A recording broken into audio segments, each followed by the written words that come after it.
क्या खोया क्या पाया है, ये मैं जानूं या वो जाने। एक बार दुर्योधन और अर्जुन दोनों श्री कृष्ण के पास गए महाभारत के युद्ध से थोड़े समय पहले।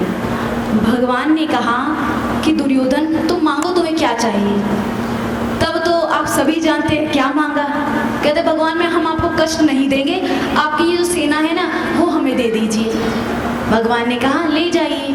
अब अर्जुन से कहा, चुटकी लेते हुए अर्जुन की, सुन अर्जुन, दुर्योधन तो सारा सेना बल ले गया, तेरे पास क्या बचे, हम वो भी निहत्थे, ना अस्त्र उठाएंगे ना शस्त्र। और भगवान ने चुटकी लेते हुए अर्जुन की कहा कि हार निश्चित है तेरी, हार निश्चित है तेरी, हरदम रहेगा तू उदास। क्यों? क्योंकि माखन दुर्योधन ले गया, ये खट्टी छाछ बची तेरे पास। अब अर्जुन भी महाराज पक्के चेला हैं, महाभारत के युद्ध में गीता का ज्ञान जो लेना है 18 अध्यायों में। तब तो अर्जुन कहते हैं कि प्रभु सुनिए, जीत निश्चित है मेरी, ये दास कभी नहीं रह सकता उदास। क्यों? क्योंकि मक्खन लेकर क्या करूं जब माखन चोर है मेरे पास, माखन चोर है मेरे पास। जितना चाहेगा उतना माखन चुरा चुरा के ले आएगा। जब हमारे एक बेटा होता है तब हमें एक बेटे का बल होता है, दो पुत्र होते हैं दो पुत्रों का बल होता है। लेकिन सोचिए, जो पुत्र हैं या पुत्री हैं ये तो एक ना एक दिन जाने ही वाले हैं, अंत होने वाला है। तो किसकी शरण में जाए? अनंत की शरण में जाए। जब हम भगवान से जुड़ जाएंगे तो हमारे साथ कितना बल होगा? अनंत बल होगा महाराज। क्योंकि भगवान कैसे हैं? अनंत। और अनंत से जोड़ेगा कौन? संत भक्त। इससे आइए भक्त की कथा सुने। यहाँ दादी सासू ने इतना मायरा लिखवाया, इतना मायरा लिखाया कि नरसिंह जी की तो महाराज 7 पीढ़ियाँ भी कौन ला सके।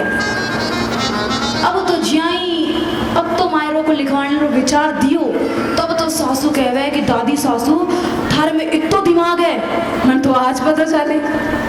तब तो दादी सासू बोली, जो ही तो मैं तेरी सास हूँ, नहीं तो तेरी भरू नहीं होती। तो महाराज थे डोकरिया कन बेटो बोनी वना डोकरिया एड़ो होशियार बना देवे, एड़ो होशियार बना देवे कि मेहमान ज़्यादा आ जाए तो सीरा कैसे बढ़ाना है, और मेहमान कम हो जाए तो सीरा कैसे कम करना है। ये टेक्निक किसके पास होती है? माताओं के पास होती है महाराज। कितनी भी जनता आ जाए सबको अन्नपूर्णा की तरह पेट भर के ही भेजती है। तो महाराज यहाँ डोकरी ने बहुत सुंदर विचार दिया और सभी ने ज़्यादा से ज़्यादा मायरा लिखवाया। अब अंत में पहुँचे नानी बाई के पास। नानी बाई ने कही कि हमारा ससुराल वाला कहीं छोड़िया हो तो मैं लिखवाऊँ। वो तो अत्तो मायरो लिखवायो, अत्तो की जन्मरा भूखा है थे तो बस अत्तो ही लिख दो। नानी बाई बोली थी तो लिखो ही थी, और हमारे तो ससुरारे घर आई जो ही मती हरी, हमारी तो सासू जी ने मायरा रीचा, और मायरो जोड़े तो लेकर आई जो भली भारी, मायरारी बेला आवे आए जो जरूर, और आवड़ो होवे तो मायरो लाई जो भरपूर हरी। इस प्रकार अंत में लिखवाया। कोकलिया ब्राह्मण सब ने प्रणाम कर, बेचारा डोकरा तो था ही महाराज, खाक बताया आँखा सुई एक्सरे कर लो, ऐसो शरीर, मुंह में दांत नहीं, पेटा में आंत नहीं, लाठी टेकता टेकता चाले, सबने प्रणाम कर। अब थोड़ा चालें, फिर एक वृक्ष के नीचे झुक के आराम करें, थोड़ा फिर चालें, फिर आराम करें। ठाकुर जी सोचा ई स्पीड से जावे लो, आज हमारा इस साल तो कौन पहुँचनो, अगली साल तक पहुँचेगा तो ब्याह ही नहीं पड़ जावे। तब तो काई हो महाराज, अरे बूढ़ लो ब्राह्मण था क्यों सूतो खोटी तान राम जी, बूढ़ लो ब्राह्मण था क्यों सूतो खोटी तान, अरे आकाशासु आयो मारे ठाकुर को भी मान राम जी, आकाशासु आयो मारे ठाकुर को भी मान। अरे ऐसा बूढ़ा ब्राह्मण थे की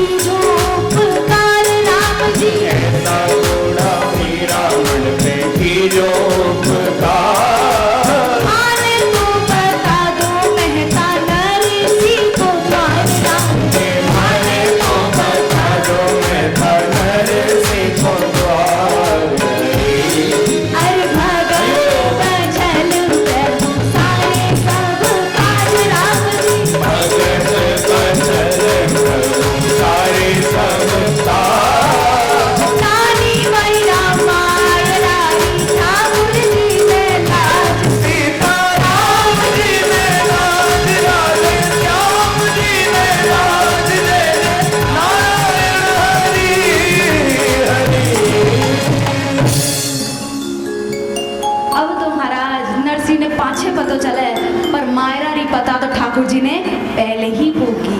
अब आर महाराज जी ने बताया कीर्तन से पहले कहीं कि तुलसीदास जी लिखा है कि मैं मेरी भक्तों की रखवाली कैसे करता हूँ। तो कहते हैं करा हूँ सदा दिल की रखवाली, सदा दिल की रखवाली, जिन बालक राखई मैं तारी, जिन बालक राखे में तारी।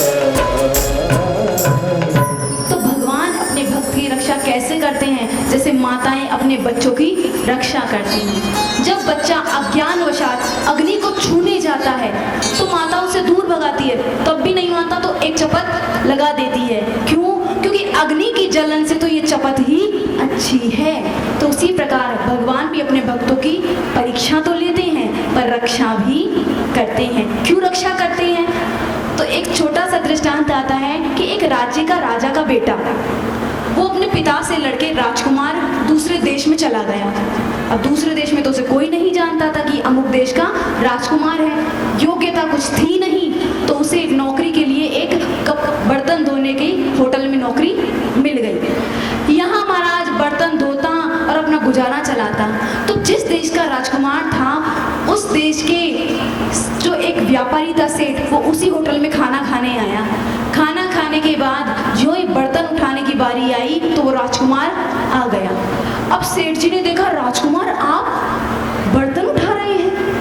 अब तो महाराज कहना क्या था, प्रेस आ गई, रिपोर्टर्स आ गए। अब तो फ्रंट पेज पे क्या छपा कि अमुक देश का राजा बर्तन धोते हुए पकड़ा गया। अब आप ये बताइए कि बदनामी किसकी होगी, राजा की या राजकुमार की? पकड़ा तो राजकुमार गया है। तो कहा जो है नाम वाला वही तो बदनाम है। तो उसी प्रकार भक्त भी भगवान से कहता है कि प्रभु यदि दुर्गति प्रभु मेरी होगी तो अब की रति भी तेरी होगी। हम नंद सुनंद भगवान के हैं, ये बात जगत को बता चुके। गोपाल तुम्हारे चरणों में जीवन की बाजी लगा चुके। तो महाराज भगवान भक्तों की रक्षा भी इसलिए करते हैं, अवार कहीं का हो जावे कांड तो हमारे पे नाम आवे, हमारे पे ही बिल भटसी, इसलिए पहले ही आके अपने भक्तों की रक्षा करते हैं। यहाँ ठाकुर जी के लिए तो विशेषण भी दिया जाता है, कौन है? कर्तुम अकर्तुम अन्यथा कर्तुम समर्थ इति जगदीश्वर है। जो करने योग्य काम तो कर ही ले, लेकिन जो ना करने योग्य काम है वो भी कर सके, वो है भगवान।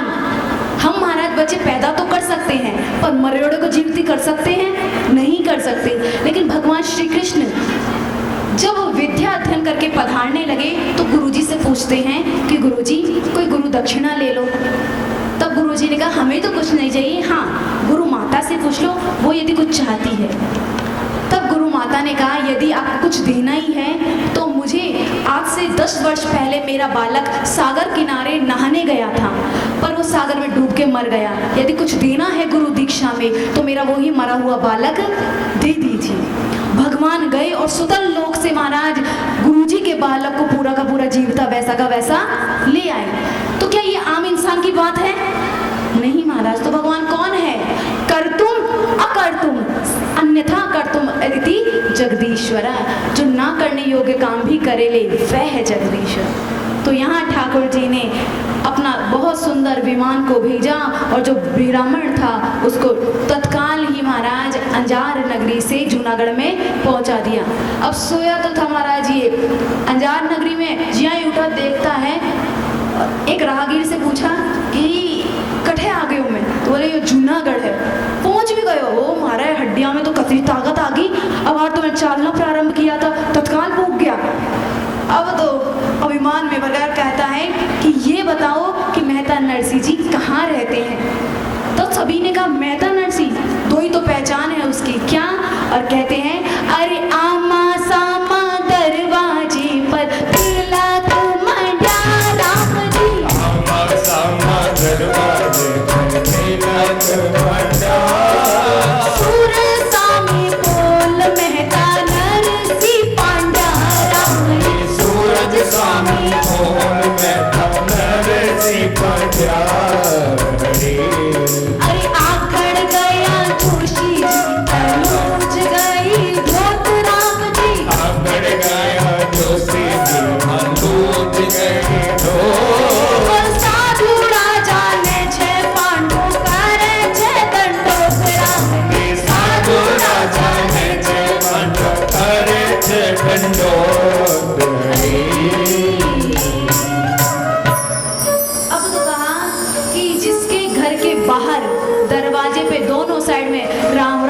लिखियो हो, स्वस्तिक मंडियरिया हो, जय श्री कृष्णा लिखियो हो, और जी के घर के बाहर से गाय के गोबर की सुगंध आ रही हो।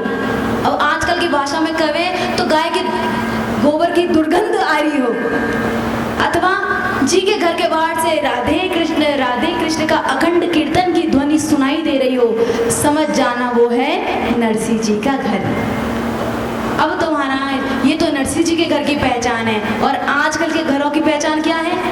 पहले तो लिखा था जय श्री कृष्णा राधे कृष्णा, आजकल नहीं, हमारा इतनी अच्छी हमने पेंटिंग कराई है वो खराब हो जाएगी, जय श्री कृष्णा मत लिखो, तो अच्छी सी हम ठाकुर जी की पेंटिंग नहीं, ई कमरा में तो इतनी बड़ी हम घूमने गए थे ना हिमाचल कुल्लू मनाली, वो फोटो लगाएंगे सामने। तो आजकल तो सभी महाराज बदल गई हैं। और क्या लिखा रहता है घर के बाहर? कुत्तों से सावधान। थे सब तो बहुत पढ़ा लिखा हो महाराज, मैं तो आया है वाणी ने सिद्ध करवा। तो यहाँ कुत्तों से सावधान लिखा रहता है। घर में कितने कुत्ते होते हैं? एक, पर लिखा क्या था? कुत्तों से सावधान। अर्थ क्या है कि जितने इस घर में हैं सारे राधे राधे सब हैं महाराज। जबकि जिस घर में कुत्ता पाला जाता है, मुर्गी पालन होता है, उस घर का भोजन भगवान स्वीकार ही नहीं करते। पर आजकल के बच्चों को देखो तो कुत्ते पालने का इतना शौक है। किसी ने कहा कि गांव में और शहर में क्या अंतर है, तो कहा गांव में गाय पाली जाती हैं, कुत्ते रोड पे घूमते हैं, और शहरों में कुत्ते पाले जाते हैं और गाय रोडों पे घूमती है। तो समझ जाओगे शहर। जब सब काम उल्टा करेंगे तो सुलटा फल कैसे मिलेगा? फिर कहते हैं कि भगवान का दिया सब कुछ है हमारे घर में, बस शांति नहीं है, एक पीस जो होता है वो नहीं है। शांति आप खोज ही गलत जगह रहे हो। जहाँ शांति है वहाँ सत्संग में कोई आना पसंद नहीं करता, और जहाँ नहीं है महाराज क्लब में जा रहे हैं, सिनेमा घरों में जा रहे हैं। ये देखो, इस संसार का नाम क्या है? सागर। क्या कहते हैं इसे? संसार सागर। तो संसार को सागर की उपमा क्यों दी गई है? जैसे सागर देखने पर कितना शांत लगता है, कितना सुंदर नीला नीला सा, लेकिन जो ही उसमें प्रवेश करो पूरी त्वचा खराब हो जाती है, और पानी पियो तो मुंह का स्वाद बिगड़ जाता है। उसी प्रकार ये संसार देखने में तो बड़ा अच्छा लगता है, लेकिन जैसे ही आप इसमें रच बस गए तो महाराज बहुत ही कष्ट है। और ये जो पाश्चात्य की दुनिया, ये फिल्मी जगत, ये चकाचौंध दिखाई तो दे रही है, ये दूर से तो अच्छी लगती है, पर अंदर से एकदम खोखली है, बिल्कुल आनंद नहीं है इसमें। इसलिए आनंद कहाँ है? आनंद है गोविंद के चरणों में, और कहीं नहीं है। आप कहीं ढूंढ लीजिए, कहीं आनंद नहीं है। यदि आनंद ढूंढना है तो भगवान के चरणों में आ जाइए। और संत कहते हैं क्या? देखिए, जो भी सच्चा सुख कौन सा होता है? सुख की एक पहचान है कि सुख यदि आएगा ना तो सदैव रहेगा, लेकिन जो आया और चला गया वो सच्चा सुख नहीं है। कैसे? आपकी फेवरेट मिठाई है महाराज रसगुल्ला। आपने एक रसगुल्ला खाया, कैसा लगा? आनंद आ गया। दूसरा खाया और आनंद आया, तीसरा खाया आनंद आया। अब 5 रसगुल्ला खाने की आपकी कैपेसिटी है, आपने 5 खा लिया। अब किसी ने जबरदस्ती 6 खिला दिए, 7, 8वां रसगुल्ला खिलाएंगे तो आप क्या कहेंगे? एक और डाला तो हमें तो उल्टी हो जाएगी। मराएगा क्या? एक तरफ तो आपकी फेवरेट मिठाई थी, दूसरी तरफ आपको उससे उल्टी हो रही है। क्यों? क्योंकि संसार का जो सुख है वो ऐसा ही है, मिलते से ही घटना प्रारंभ हो जाता है। जब किसी कन्या का विवाह पक्का होता है ना, सुनिश्चित, तो आप देखना घंटों घंटों अपने पति से बात करती है। अरे उसका पति एक झलक देखने को तरसता है, कभी रोड पे घूमता है, खिड़की में आ जाए, बालकनी में आ जाए, एक झलक दिख जाए तो कैसी लगती है वो उसको? चंद्रमुखी के समान, कि एक बार दर्शन हो जाए मेरे नेत्र सफल हो जाएंगे। जो ही शादी हुई, शादी होने के बाद में अब थोड़े दिन रहे तो वही महाराज अब चंद्रमुखी से सूरजमुखी हो गई। सुबह देख लेता है, शाम को नौकरी के करके आता है, फिर देख लेता है, बस इतना ही झेल पाता है। कैसी लगती है? सूरज। अब शादी को 10-15 साल हो गए तो वही महाराज ज्वालामुखी हो जाती है और तपाने लग जाती है कि जितना रहूं मैं तो घर से दूर ही रहूं, आऊंगी तो छाती कुटाऊंगी। उसने ये कही, पड़ोसी ने ये कह दी, सासू ने ये कह दी, मैं भी अब जा रही हूँ मायके, दुनिया की पंचायती करेगी। तो ये जो संसार का सुख है कि मिलते से ही घटना प्रारंभ हो जाता है, लेकिन भगवान का सुख आपको कल मायने में कैसा लगा और आज और कल और अच्छा लगेगा, ये हमारी गारंटी है। क्योंकि भगवान का सुख ऐसा ही है, ये मिलते से ही बढ़ना प्रारंभ क्यों है? क्योंकि ये सच्चा है और संसार में जितने भी सुख हैं वो झूठे हैं। अब आपको सच्चा सुख चाहिए तो एड्रेस नोट कर लीजिए कहाँ मिलेगा, फिर मत कहना कि महाराज आपने गलत एड्रेस दे दिया। मिलता है सच्चा सुख केवल गोविंद तुम्हारे चरणों में। मिलता है सच्चा सुख केवल गोविंद तुम्हारे चरणों में। मिलता है सच्चा सुख केवल राजा राम तुम्हारे चरणों में। मिलता है सच्चा सुख केवल राजा राम तुम्हारे चरणों में। गोविंद तुम्हारे चरणों में, भगवान तुम्हारे चरणों में। गोविंद तुम्हारे चरणों में, भगवान तुम्हारे चरणों में। मिलता है सच्चा सुख केवल गोविंद तुम्हारे चरणों में। मिलता है सच्चा सुख केवल गोविंद तुम्हारे चरणों में। हरि बोल।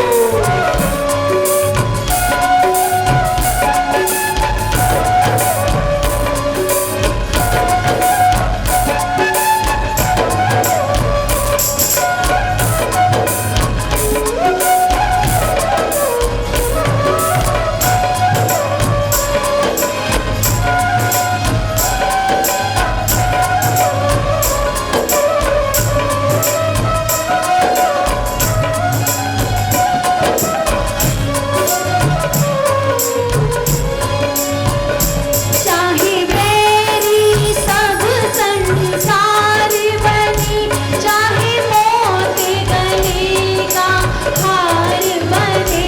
चाहे मेरी सब संसार बने, चाहे मौत गले का हार बने।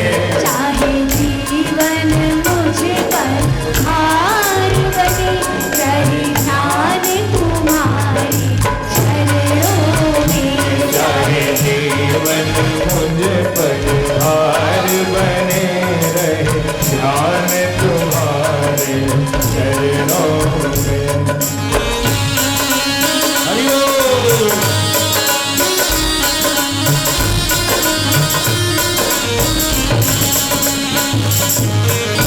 हरि बोल।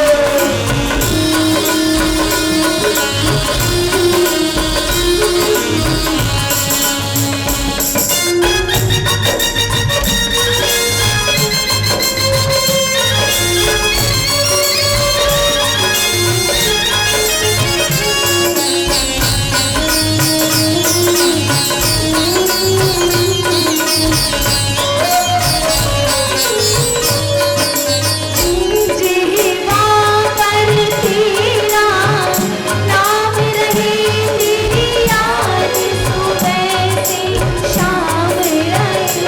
जीवा पर तेरा नाम रहे, तेरी याद सुबह और शाम रहे। बस मुझको एक काम रहे, रहे ध्यान तुम्हारे चरणों में। बस मुझको एक ही काम रहे, रहे ध्यान तुम्हारे चरणों में। मिलता है सच्चा सुख केवल भगवान तुम्हारे चरणों में। मिलता है सच्चा सुख केवल भगवान तुम्हारे चरणों में। गोविंद तुम्हारे चरणों में। गोविंद तुम्हारे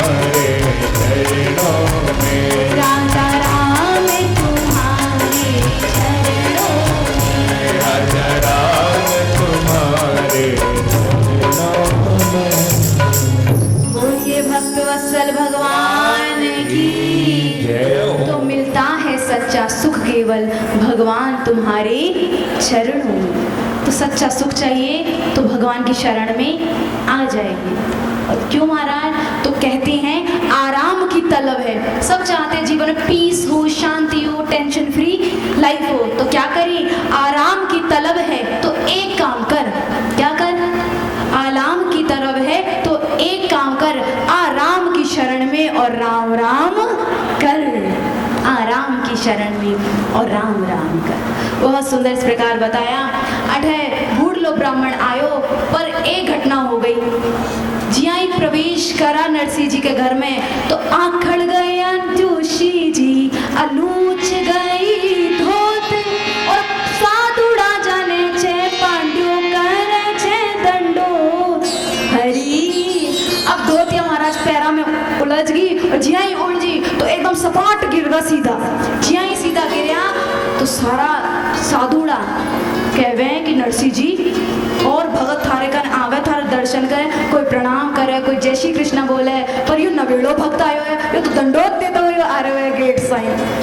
तब तो पंडित जी कहवे नरसिंह जी कि दंडोत नहीं कर रहा, इका पैर उलझ गया। जय अतिया महाराज बूढ़ लो ब्राह्मण उठियो और उठ रहे बोलियो कि थारी नानी वायरी डीकरी राव अंजार नगरी में विवाह है, यो कुकु पत्रिका है, यो लियो और मने भूख लागी है, मने तो काई नहीं काई दियो। अब तो महाराज बूढ़ लो ब्राह्मण काई कहवे और कहवे कुकु पत्री बाँच नरसिंह मगन भया राम जी। कुकु पत्री बाँच नरसिंह मगन भया। अरे मारे माँ का ब्याही भला याद तो किया, मारे माता गाई माता याद तो किया। बूढ़ लो भी रावण बोलो कुकु पत्री यो राम जी। बोल लो भी रावण बोलो कुकु पत्री लो। अरे रसोई कराता माने आको सीधो जोरा, रसोई करला माने आटो सीधो चोरी। अरे देवा ने ले पाए जो श्री राम जी रो नाम राम जी। देवाने देवाने जो श्री राम जी रो नाम। तुलसी जी की माला ले लो सेवा सालिग्राम राम जी। जी तुलसी जी की माला ले लो सेवा सालिग्राम हरी। अरे भगत बचल सब सारे सब काज राम जी। भगत बचन प्रभु सारे सब काम। नानी माई का मायरा ठाकुर जी ने लाज की। राम जी ने राज राधे श्याम जी ने राज जय जय नारायण हरि हरि। अब तो महाराज जिया ही पत्रिका दी तो पत्रिका देर बूढ़ लो ब्राह्मण कहवे कि बहुत जोर की भूख लग रही है, अति दूर से पग घसीटता घसीटता मैं आयो हूँ, मैंने काई नहीं काई खाने के लिए दियो। नरसिंह जी ने महाराज तुलसी जी री मातला दे दी, सालिग्राम जी दे दिया कि माला जपो ने सालिग्राम की सेवा करो। अब तो जोशी जी ने बड़े गुस्से आयो। देखो महाराज जब भूखा पेट होवे ना तो गुस्सो ज्यादा आवे, तो इतना गुस्सा आया कहे महाराज से मस्करी मत करो, मैंने तो काई नहीं काई खाने के लिए दियो। जिया ही जबरदस्ती करा कि मैंने तो काई नहीं काई दियो, काई नहीं काई दियो। नरसिंह जी गया ताव में महाराज अंदर, अंदर से एक अब तो बड़ा तुमड़ा लेर आया। अब तो जोशी जी के मन में महाराज हिलोरा उठे कि काई नहीं काई तो ले आया है। जैसे माताएं बहनें कुछ ना कुछ छुपा के रखती हैं बच्चों से, बिस्किट नमकीन, मेहमान आएंगे तो काम आएगा। तो लगता है काजू बादाम छियारा सारा छिपेड़ा पड़ा है। अब तो ज्यों ही तुम बड़ा दियो तो बड़ो। जोशी जी तो बड़ा ही उत्साह में महाराज आशापूर्ण होपफुली ज्यों ही हाथ डालिया। अब तो चारों ओर हाथ घुमावे। नरसिंह जी से बोला नरसिंह जी बोला काई इमे काई है। अब तो नरसिंह जी मस्करी करता बोला थारे हाथ में काई आवे, तो बोले हमारे हाथ में तो हवा आवे, तो ये हवा ही है। अब तो महाराज जोशी जी बोला कि जब इमे हवा ही है तो मने की वास्ते दी है, तो कहा तुमरा ई वास्ते दिया है, पूरा नगर में जाओ, ऑटो सीधा मांग ले आओ, थे भी झिमो और मने भी झिमाओ। अब तो ब्राह्मण बोले हो, मैं तो सोचा था घर से निकलना कहीं नहीं कहीं तो नेगरो रुपयों देवेला, पर श्रीरंग जी जानता नरसिंह जी अब की हालत है, इतो सामर्थ्य नहीं है, वो हमारे से मस्करी करा और मैंने कहीं कहवा की ना की तो तने नेगरो रुपयों मिल सी। मैं तो सोच रही आया तो मैंने 51 रुपया मिलेला, मैंने 11 रुपया मिलेला, की ना की तो मिलेला, अरे तो खाने नहीं कहीं नहीं है तो ये नेगरो रुपयों कहीं देवेला। तो देखिए महाराज, जो जीव होता है ना, हमको सुखी दुखी कोई इंसान नहीं करता, कौन करता है? हमारी आशाएं, हम किसी से कुछ आशा लगा लेते हैं, वही हमें सुखी दुखी करती हैं। एक दृष्टांत आता है कि एक बार एक संत कुछ ब्राह्मणों को श्राद्ध पक्ष में बुला लेते थे भोजन के लिए। अब भोजन के लिए बहुत से ब्राह्मणों को बुलाया, ब्राह्मण आ गए, एक सेठ जी के यहाँ भोजन करने को भेजा 2 ब्राह्मणों को। दोनों ब्राह्मण भोजन करने के लिए गए, भोजन करने के बाद जैसे ही आए तो देखते हैं एक तो बड़ा प्रसन्न है, बहुत हंस रहा है, और दूसरा बहुत उदास है, मुंह ही लटका हुआ है। संत ने कहा क्या हुआ, ये इतना प्रसन्न क्यों और तू इतना दुखी क्यों? अच्छा समझ गया, जिस सेठ के यहाँ गए होंगे ना, इसने इसको तो इज्जत बहुत दी होगी और तेरी इज्जत नहीं की होगी, इसलिए इतना दुखी है। तो दुखी हुआ ब्राह्मण बोलता है नहीं। अच्छा समझ गया, इसको अच्छी दक्षिणा दी होगी ज्यादा, तुझे कम दी होगी, इसलिए तू उदास है। तो कहा नहीं, दक्षिणा भी हम दोनों को समान ही दी है।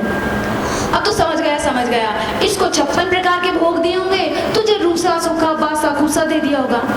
ब्राह्मण ने कहा ये भी बात नहीं है। अब तो वो संत कहते हैं हमें समझ में नहीं आया कि तू उदास क्यों और ये इतना प्रसन्न क्यों, तू ही बता कि तू उदास क्यों है, तेरी उदासी का कारण क्या है।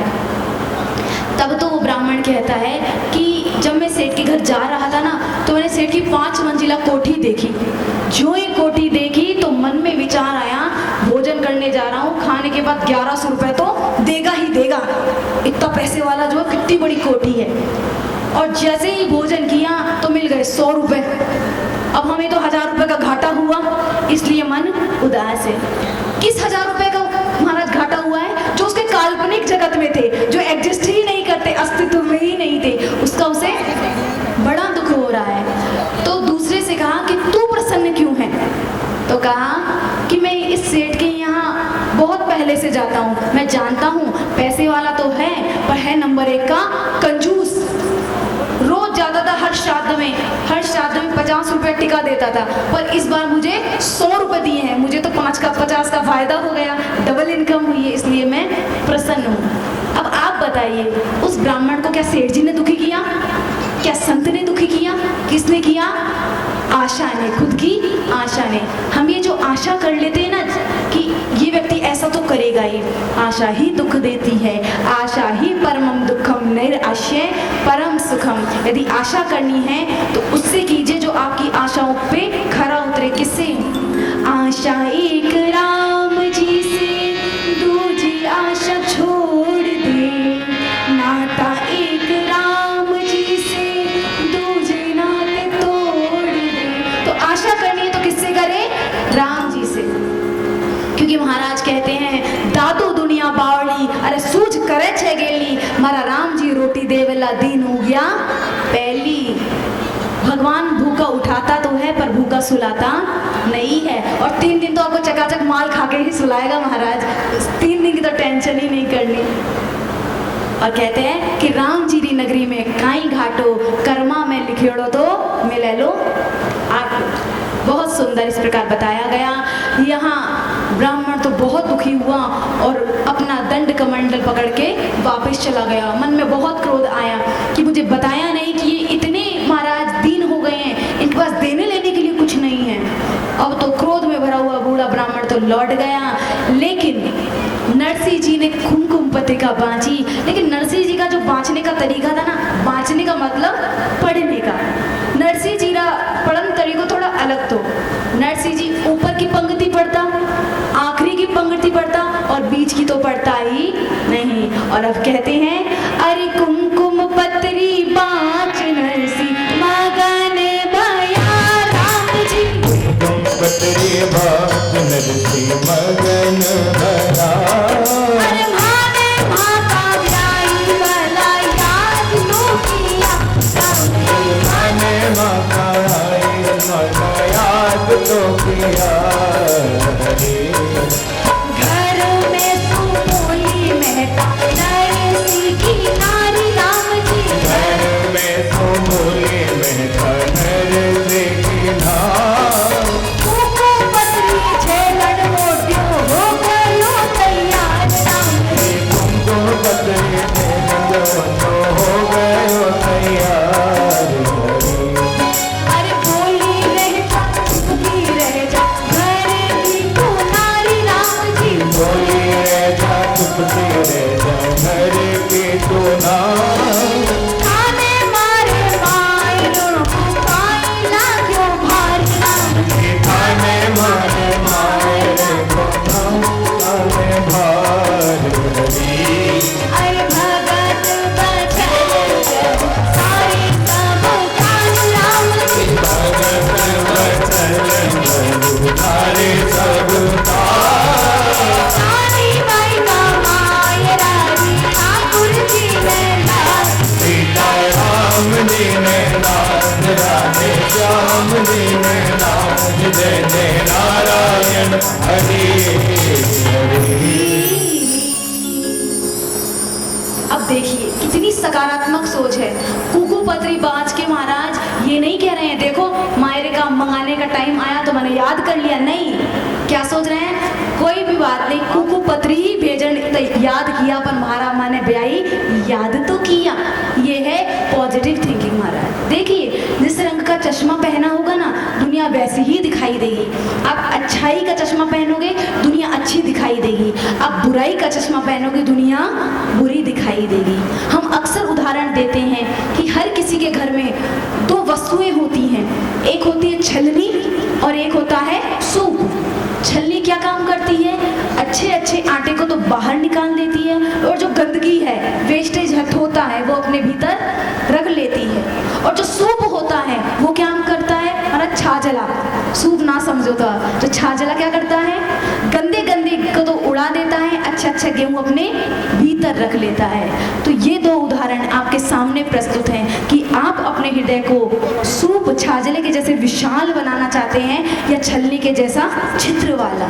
क्यों, क्योंकि कौन है जिसमें कमी नहीं है। अरे आसमान के पास भी तो जमी नहीं है। हर कोई परफेक्ट नहीं होता, कोई परफेक्ट नहीं है इस जमाने में महाराज। ये आप पे निर्भर करता है कि दुनिया की अच्छाई को अपने भीतर रखते हो या बुराई को। गलती हर किसी से होती है, आपसे भी होती है, हमसे भी होती है। इसलिए सूप की तरह विशाल हृदय को बनाएं और बुराइयों को तो भूलते जाएं और अच्छाई को याद रखें। लेकिन हम महाराज कहते हैं कि 99 अच्छाई को तो भूल जाएंगे पर एक बुराई को नहीं भूलते हैं। भूल नहीं सकता, उसने मुझसे ऐसा कहा था, अब तो मर जाऊंगा लेकिन उसके घर पे कभी जाऊंगा ही नहीं महाराज। यहाँ नरसिंह जी से सीखना चाहिए कि कितनी सकारात्मक सोच है। नरसिंह जी सोचा कि महाराज समधी मैंने याद तो किया, की वास्ते किया पर किया। अब तो नरसिंह जी री लुगाई बोली कि खान ने तो कहीं है नहीं, घर में रोटी अकेले तो तरसे आपा, और यो देखो मायरा झेलन मोड्यो हो गए हो तैयार। अब तो नरसिंह जी री महाराज पूरा जितना भी आसपास का पड़ोसी था अड़ोसी था सबसे पूछें कि मायरा किने केवे, मायरा कहीं होवे। तब तो आस पड़ोसी वाला बोला कि मारी मानो तो ये पर्ची ने थे जला दो, बोल दीजो कि हमारे कल तो कोई पत्रिका पहुंची नहीं, मैं कटे सुमारो बढ़ दो। कोई बोलो कि ये जो ब्राह्मण आया है ये कैसा आ गए ही ये पत्रिका पुगा दो, बोलो हम तो लेना ही नहीं है। कहीं कोई बोले कोई कहीं बोले, पर नरसिंह जी बोले हाँ कि एक बार पत्रिका आ गई है अब तो मैं इन्हें बांच के ही बेऊ लो। सबने बोला देख नरसिंह मैं तो तने समझा रहा है फिर पाछे मत आ जा जियो, एक कपड़ा थे ही दे दो, एक कपड़ा थे ही दे दो, पहले ही समझा रहे हैं। नरसिंह जी ने कहा कि कोई बात नहीं आप मत देना। संता कन गया 16 साधु कन गया, साधु से कहवे कि थे बताओ कि मायरा की ने कहवे। अब देखना आजकल के लोगों की क्या कमजोरी है, उनको पता नहीं होता तो होशियार बनने के लिए कुछ भी टिका देते हैं, लेकिन ये नहीं कहते कि हमको नहीं पता। क्यों? यदि ये कहेंगे कि नहीं पता तो बेइज्जती हो जाएगी, इतनी सी बात नहीं पता। जैसे एक दृष्टांत आता है महाराज एक पिता और पुत्र दोनों सो रहे थे। तो सोते सोते क्या हुआ, ऊपर से एक विमान चला गया। विमान गया। विमान किसने कहते हैं? ये जो सिपाहियों कहते हैं जेट आदि, जो हवाई जहाज के जैसे होते तो हैं, पर उनकी जो गति होती है वो बहुत तीव्र होती है, पीछे से धुआं छोड़ते हुए जाते हैं। अब वो विमान जा रहा था तो बेटा अपने पिता से कहता है, पिताजी ये इतना धुआं क्यों हो रहा है, ये क्या जा रहा है? अब पिता ने सोचा यदि नहीं बताऊंगा तो बेटे के सामने बेइज्जती हो जाएगी, इतना ही नहीं पता पिताजी को बताऊं। तो कहा बेटा कुछ नहीं, वो कौवा है ना बीड़ी पीते हुए जा रहा है, इसलिए इतना धुआं हो रहा है आकाश। तो महाराज पता नहीं है तो ये स्वीकार करने में कि हमको नहीं पता, आजकल लोगों को बेइज्जती महसूस होती है कि क्या सोचेगा, ये भी नहीं पता। अरे नहीं पता तो नहीं पता, कोई सर्वज्ञ तो हर कोई होता नहीं है, हर कोई व्यक्ति हर भाषा का जानकर नहीं होता, लेकिन जल्दी से स्वीकार नहीं करते। तो यहाँ संतों ने सोचा कि नरसिंह जी पूछें मायरा की ने कहवे, अब की न की तो टिकाओ ही ने। तो बोले नरसिंह देख मायरा उन्हें कहवे कि जो सामान घर में 14 से ज्यादा हो गए उन्हें लेट जाओ और समधी ने दे दो, उन्हें कहवे मायरा। नरसिंह जी बोले घर में तो टावरा घना है मारे, तो क्या टावरा ने दे दे एक दो। तो महाराज यहाँ संतों के साथ में खूब आनंद लिया। यहाँ नरसिंह जी ने कहा कि देखो मेरी पत्रिका जो वाचन का तरीको है वो थोड़ा डिफरेंट है, अलग है। किया अब तो नरसिंह जी ऊपर की पंक्ति पढ़ता और लास्ट की पंक्ति पढ़ता, बीच की पढ़ता ही नहीं। और ऊपर क्या लिखा था, जय श्री कृष्णा, और नीचे क्या लिखा था, नरसिंह जी को लाना है। और नरसिंह जी कहते हैं ऊपर नाम मांड्यो जाको मायरो भरसी, और नीचे नाम मांड्यो नरसिंह भजन करसी हरि। हुआ है वो तो मायरा भरेगा, तो नरसिंह आप क्या करोगे, मैं भजन करूंगा। और कहते हैं तू है मोहन मेरा, मैं दीवाना तेरा, मेरी बिगड़ी बनाना तेरा काम है, तो तू क्या करेगा, तेरा गुणगान गाना मेरा काम है। अब तो नरसिंह जी राह में महाराज एक पीपल को वृक्ष तो जो नरसिंह जी राह कुल देवताओं में विराजित था। जी आप अभी करें, कल आंटी जी बता रही कि मैं तो गणेश जी नोती आई, गणेश जी का गीत गाया भी आई।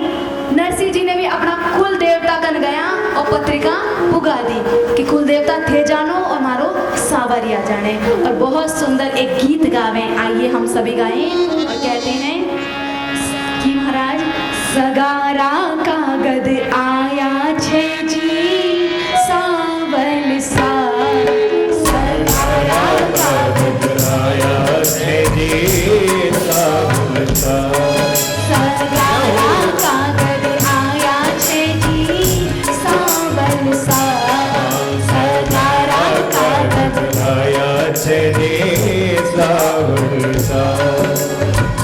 मेहता नरसिंह ने तो कोई नहीं जाने, मेहता नरसिंह ने तो कोई नहीं जाने, मेहता नरसिंह ने तो कोई नहीं जाने, मेहता नरसिंह ने तो कोई नहीं जाने, थाने जाने छे सावन सा, थाने जाने से सावन सा, सगारा कागद आया छे जी सावन सा, सगारा कागद आया छे जी सावन सा।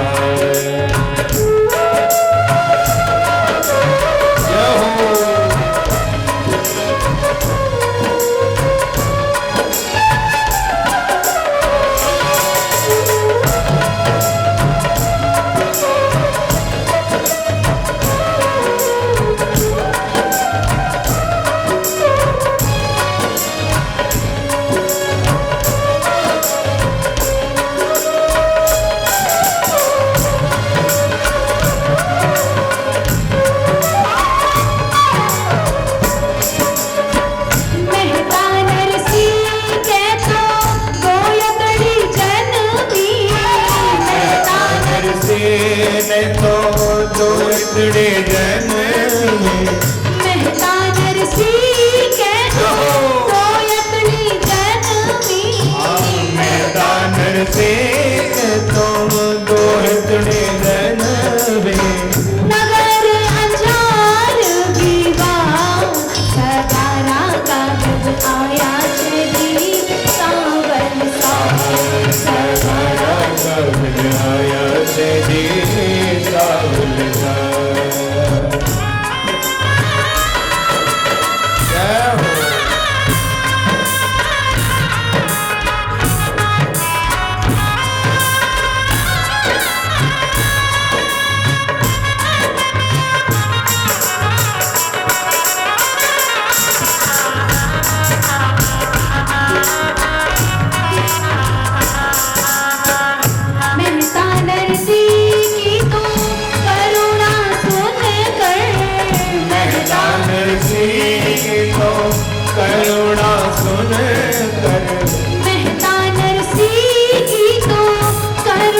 जी सावन साल, सगारा कागज आया से जी सावन साल।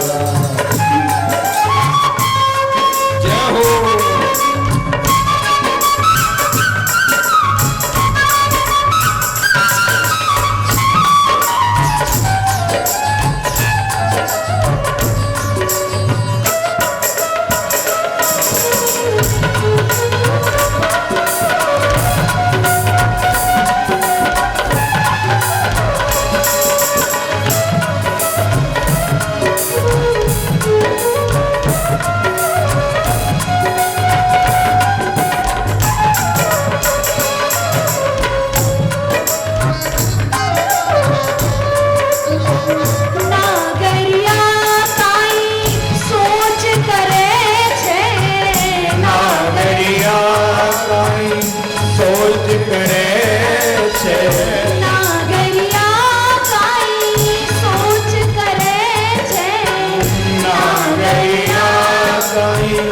सोच करे है हरि भगतन के सहाय, हरि भगतन के सहाय। सगारा कागज आया है जी सावन साल, सगारा कागज आया है जी सावन साल। सगारा कागज आया है जी सावन साल, सगारा कागज आया है जी सावन साल।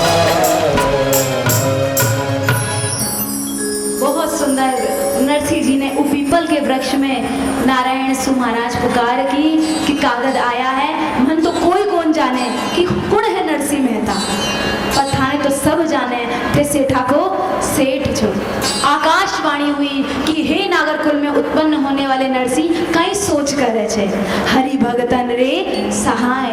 नरसिंह जी तो महाराज गदगद हो गया, नरसिंह जी तो पत्रिका ने रख चला गया। उठे महाराज भगवान श्री कृष्ण एक गोलिया बन आया और ऊपर जी ने ले जा अपने कल ले गया।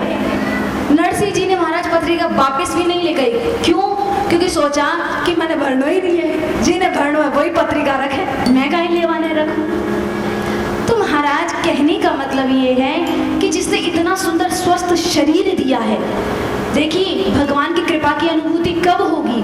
जब होगी जब हम अपनी दृष्टि अपने से नीचे वालों पर डालेंगे कि कितने ऐसे लोग हैं जिनके पास दो पैर नहीं है, दो हाथ नहीं है, आंखें नहीं है, पर हमारे पास स्वस्थ शरीर तो है।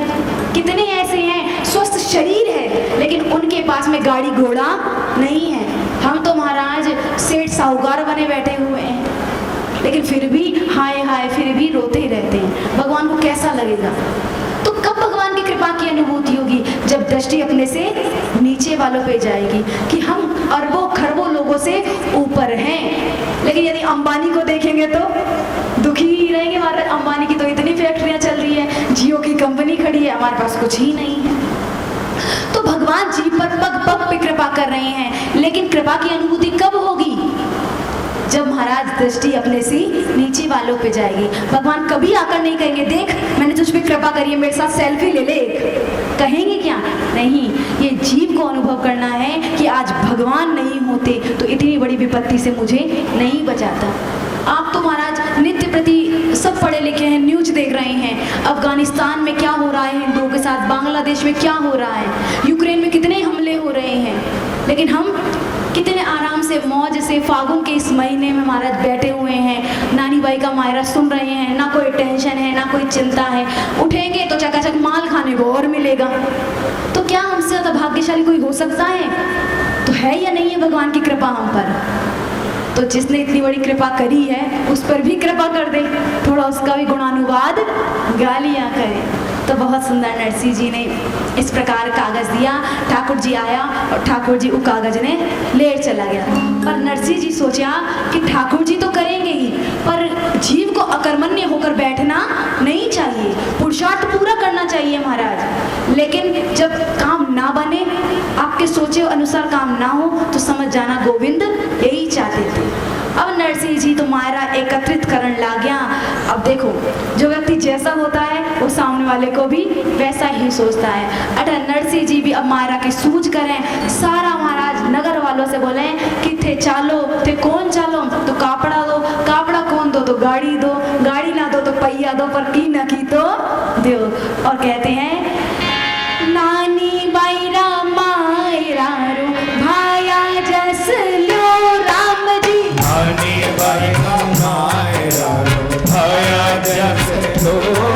अरे मायरे चाला चा एक कापड़ा तो दो, मायरे चाला चा एक कापड़ा तो दो। अरे नानी बाईरा मायरा रो यो तो जस लो राम जी। नानी बाईरा मायरा यो तो जस लो। अरे मायरा चाला चा एक गाड़ी हो तो दो, मायरा चला चली गाड़ी हो तो दो। अरे गाड़ी जो होती रे नरसिंह देता तो खरा राम जी। गाड़ी जो होती तो नरसिंह देता तो खरा। अरे पेड़ा बाका टूट गए वे पिछवाड़े पड़ा राम। मेरा माथा टूट गई तो पिछवाड़े पड़ा। अरे भगत बचन सारे सब काज राम जी। भगत बचन सारे सब का। नानी बाईरा माया आकुल जी राम जी ने राज राजे, श्याम जी ने राज जय जय नारायण हरि हरि। अब तो महाराज नरसिंह जी कहवे कि मायरा चाला छविया थे सब भी चालो। सारा ने कह दिया कि हमारे तो ये काम है, हमारे तो ये काम है, हमारे तो ये काम है। सब ने कोई ना कोई बहानो लगा दियो। तो सागे कौन चालो, पर गाड़ी हो तो दियो। नरसिंह यदि गाड़ी होता तो चकाचक एक नंबर की देता, पर गाड़ी तो टूट गई, उसका पहिया पिछवाड़े पड़ा है। नरसिंह जी बोला कि टूटी गाड़ी दियो, तो बोले पिछवाड़े चला जा और बीन ले। अब तो महाराज बीणन जुड़न नरसिंह भेड़ा तो किया, कहीं पहिया उठाया उन्हें ठीक करा, फिर महाराज चक्की ने उठाया फिर ठीक करा, जैसे तैसे गाड़ी तो बना दी। और महाराज गाड़ू ली तो मिल गई पहला मांग नारिया हरी। सोचा कि जिया थी हमारे गाड़ी तो मिल गई, टूटी उड़ी मिली पर मिली। अब बेड़ा मांग रहा है तो बेड़ा और मांग ले। और नरसिंह जी अब समाज वाला से कहवे अरे नानी बाईरा मायरा रो यो तो जस यो राम जी। नानी बाईरा मायरा यो तो जस लो। अरे गाड़ू ली तो मिल गई पहला होए तो जो राम। गाड़ूली तो मिल गई बेला होए तो जो हरि। अरे पहला जो हो तारी नरसिंह देता तो खरा राम जी। बेला जो तारे नरसिंह देता तो खरा। नाथा बाकी खोल दी वे पिछवाड़े पड़ा राम जी। नाथा बाकी खोल दी तो पिछवाड़े पड़ा। अरे भगत बचन साई सब काज राम जी। भगत बचन सारे सब का। नानी बाईरा मायरा ठाकुर जी ने सीता राम जी ने राज राधे श्याम जी ने राज जय जय नारायण हरि हरि। बहुत सुंदर कहा कि गाड़ी तो मिल गया बेला होते हो दे दो। अब महाराज समाज वाला खरा खरा तो क्या मना कर देवे, बोले कि अगर बेला होता तो नरसिंह एक नंबर का बैल देता। वो की नाता खोल दिया। अब बूढ़ा जीर्ण शीर्ण बैला है, वो पीछे पड़ा हुआ है मरणासन्न अवस्था में। अब देखिए महाराज बैल जिनका कोई काम नहीं है उनको पीछे पटक दिया है, ना खाने को देते हैं ना पीने को देते हैं। जबकि पहले ऐसे कहा जाता था कि ये जो गायें हैं, बैल हैं, इनके लिए एक भूमि छोड़ी जाती थी जिसे गोचर भूमि कहते थे, कि कुछ भूमि समस्त समाज मिलकर छोड़ देता था कि जो आवारा गायें हैं वो वहाँ पर चर लिया करें। पर आज का तो हमारा सब पे अतिक्रमण हो गया है। और देखिए, जिस गौ माता के कारण भगवान का नाम गोपाल और गोविंद पड़ा, आज उनकी बड़ी ही दुर्गति हो रही है।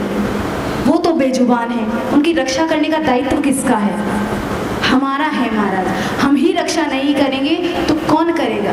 और आप जरा सोचिए कि यदि गौ माता नहीं रहेगी तो यज्ञ अनुष्ठान बंद हो जाएंगे, और यज्ञ अनुष्ठान बंद हुए तो वर्षा होना बंद हो जाएगी। क्योंकि गीता में गोविंद कहते हैं, पर्जन्यो भगवान इंद्र की महाराज, कि जो यज्ञ होता है वो वर्षात से होता है। यज्ञात् भवति पर्जन्यो, पर्जन्यात् अन्न संभवा, अन्नात् भवति पर्जन्यो, यज्ञ कर्म समुद्भवः। लेकिन आपने कहा कि यज्ञ से गौ माता का क्या लेना देना है? तो देखिए, जब यज्ञ होता है तो भूमि का शोधन किया जाता है, शुद्धि की जाती है। कैसे की जाती है? गोबर से लीप के। जब यज्ञ किया जाता है तो उसमें घी कौन सा डलता है? गौ माता का। आजकल का डालडा नहीं महाराज, बढ़िया पैकेट बना दिया, उस पर तगड़ी गौ माता के फोटो छाप दी तो हो गया देसी घी। देसी घी नहीं महाराज, देसी घी होता है गाय का, जो खुद पाली जाती है। पर आजकल तो गाड़ी रखने की जगह नहीं है, गाय माता कहाँ से रखें? फ्लैटों में तो खुद रह रहे हैं, तो क्या फ्लैटों में लेके जाएं? तो क्या देखिए, जिसके पुत्र नहीं होता ना तो वो क्या करता है? गोद ले लेता है, जिसे संतान वृद्धि, वंश वृद्धि तो हो। उसी प्रकार हम खुद तो गाय पाल नहीं सकते, ना तो इतना धन है और ना ही इतना मन है। तो क्या करें? आप गौशाला में जाइए और एक गौ माता को आप गोद ले लीजिए। और जो भी, ऐसा नहीं कह रहे कि हम अपनी गौशाला का प्रचार कर रहे हैं, हमारी भी मत कीजिए, जो भी आपको अच्छी लगे, आपके महाराज जी, सदगुरुदेव जो भी हैं, उनके गाय, एक गाय का गोद ले लीजिए और उसका जब तक वो जीवित रहेगी उसका खाना, अन्न, चारा, उस सब की व्यवस्था आपकी होगी। फिर देखिए महाराज क्या चमत्कार होता है। और कहते हैं कि गौ माता में तो महाराज 33 कोटि देवता विराजित होते हैं। गौ माता का सामर्थ्य, गौ माता की बराबरी तो कोई भी नहीं कर सकता। बहुत सुंदर गौ माता का वर्णन आता है। और महाभारत में एक प्रसंग आता है कि एक बार एक ऋषि थे जिनका नाम था च्यवन ऋषि। च्यवन ऋषि समुद्र के अंदर विराजित होकर नदी में तपस्या कर रहे थे। अब तपस्या करने में संलग्न कुछ मछुआरे आए, मछली के भ्रम से च्यवन ऋषि को पकड़ लिया। जो ही च्यवन ऋषि को पकड़ा, उठाया, अब तो डर गए। च्यवन ऋषि की भी समाधि खुली, पूछा कि तुमने हमको क्यों उठाया? तो कहा, हमने आपको नहीं उठाया महाराज, हम मछलियों को पकड़कर अपनी जीविका चलाते हैं, पर इस बार आप फंस गए जाल में।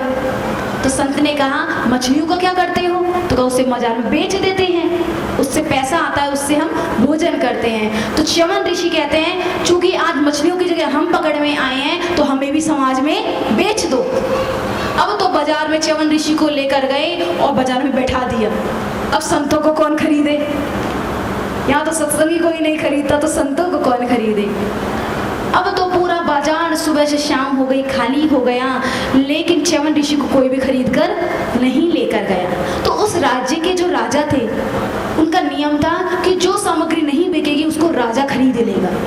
यहाँ सायंकाल राजा आया, राजा ने पूछा मछुआरों से कि ये क्या बेच रहे हो? तो कहा, संत जाल में फंसे हैं, हम उन्हें बेचना चाहते हैं, आप खरीद लीजिए राजन। राजा ने कहा, इनका मूल्य बताओ। तो च्यवन ऋषि कहते हैं, तुम राजा हो, पढ़े लिखे हो, तुम ही बताओ हमारा मूल्य क्या है। अब तो राजा ने डरते हुए कहा कि 1000 स्वर्ण मुद्रा। अब तो महाराज जो मछुआरे थे वो इतने प्रसन्न हुए, 1000 स्वर्ण मुद्रा, हमारा तो पूरा जितनी भी पीढ़ियां बैठे बैठे खाएंगी, कुछ करने की आवश्यकता ही नहीं है। तब तो च्यवन ऋषि कहते, सोच लो, हम अपने मुख से नहीं कहेंगे, हम ब्रह्मनिष्ठ महात्मा हैं, ब्रह्मनिष्ठ। क्या हमारा मूल्य 1000 स्वर्ण मुद्रा ही है? यदि हमारा सही मूल्य नहीं लगाया तो राजा तुम्हारा पतन हो जाएगा, तुम्हें पाप का भागी बनना पड़ेगा। राजा डर गया। राजा ने कहा कि महाराज 1 लाख स्वर्ण मुद्रा आपका मूल्य। अब तो मछुआरे और एक्साइटेड हो गए और प्रसन्न हो गए कि इतना मूल्य। अब तुम्हारा सोचने लगे। पुनः च्यवन ऋषि ने कहा कि सोच लो, क्या हमारा 1 लाख मूल्य है? अब तो राजा घबराने लगा कि बार बार यदि हमें इस प्रकार चुनौती दे रहे हैं तो कुछ और ही इनका मूल्य है। तो कहा, राजा हमने तुम्हें थोड़ी सी दिन की मोहलत दी, तुम जाओ कल पुनः आना और पता लगा के आना कि मुझ जैसे ब्रह्मनिष्ठ संत महात्मा का मूल्य क्या है। अब तो गए राजपुरोहितों ने, पंडितों ने, ब्राह्मणों ने पोथी पुराणों को खोलना प्रारंभ किया। खोल के महाराज एक निर्णय सुनाया राजा को। राजा एक बहुत सुंदर वेद लक्षणा विशुद्ध गौ माता को लेकर आए अलंकृत करके और कहा, च्यवन ऋषि आपका मूल्य है ये गौ माता।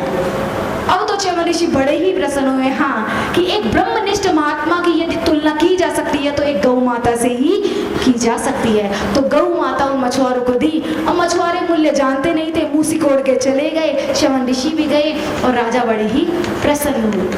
तो कहने का मतलब ये है कि एक गौ माता एक ब्रह्मनिष्ठ महात्मा के बराबर होती है। और महाराज आपको यदि भगवान ने दिया है तो रक्षा करना आपका कर्तव्य है। कोई कहेगा कि हमने खुद ने कमाया, भगवान ने थोड़ी दिया है। आप कह रहे हो दे दो, दान कर दो। हमारे पतिदेव सुबह से शाम तक जाते हैं तब जाके घर में पैसा आता है। तो भक्तमान में दृष्टांत आता है कि अयोध्या की एक कथा है। अयोध्या में एक संत एक धर्मशाला में रुके हुए थे। अब महाराज संत 3 बजे उठ के सीताराम सीताराम राधे श्याम करने लगे। अब संतों का उठने का समय और वही हम संसारियों का सोने का समय। जितनी अच्छी नींद 2-3 बजे आती ना उतनी आती ही नहीं अच्छी। अब तो महाराज संत सीताराम सीताराम करने लगे। इसको बहुत क्रोध आया। दरवाजा खोल के संत के कमरे में जाके कहता है, रोज सवेरे संत जन करते सीताराम और इनकी सीताराम ने कर दी हमारी नींद हराम। अब तो संत कहते हैं, बेटा ऐसा नहीं कहते, भगवान हमें खाने को देता है। अच्छा भगवान खाने को देता है, सुबह से शाम तक कमाने जाता हूँ तब जाके रोटी मिलती है 2 समय की, भगवान खाने को देता है। तब तो संत ने कहा, देखो तुम नहीं भी जाओगे तब भी भगवान तो तुम्हें देगा ही। अच्छा कोई काम नहीं करूँगा तो भी भगवान देगा। तो कहा, एक बात बताओ, जब तुम पैदा हुए थे, बालक थे, महाराज ऐसे सोचिए कि हमें यदि कर्म करने से ही मिलता तो एक बालक ने अंबानी के घर में पैदा हुआ है और एक बच्चा फुटपाथ पे पैदा हुआ है। पैदा हुए बच्चे ने भी कर्म तो कुछ नहीं किए ना, दोनों पैदा ही हुए हैं। लेकिन अंबानी के घर पैदा हुआ बच्चा दूध पी रहा है, सोने के पल्ले में झूल रहा है, और फुटपाथ पे पैदा हुआ बच्चा दूध को ही तरस रहा है। यदि कर्म करने से ही मिलता तो बालकों ने कर्म तो किए नहीं। इसका मतलब क्या होगा? पैसा जो होता है महाराज कर्म से नहीं मिलता, भगवत कृपा से और भाग्य से मिलता है। बहुत सुंदर संत ने समझाया पर उसके समझ में ही नहीं आया। कहता है कि कुछ नहीं होता भगवान भगवान। तो संत ने कहा, सुन बेटा, यदि भगवान को खिलाना होगा ना तो कुछ मत करे, तुझे मार मार के भी खिलाए।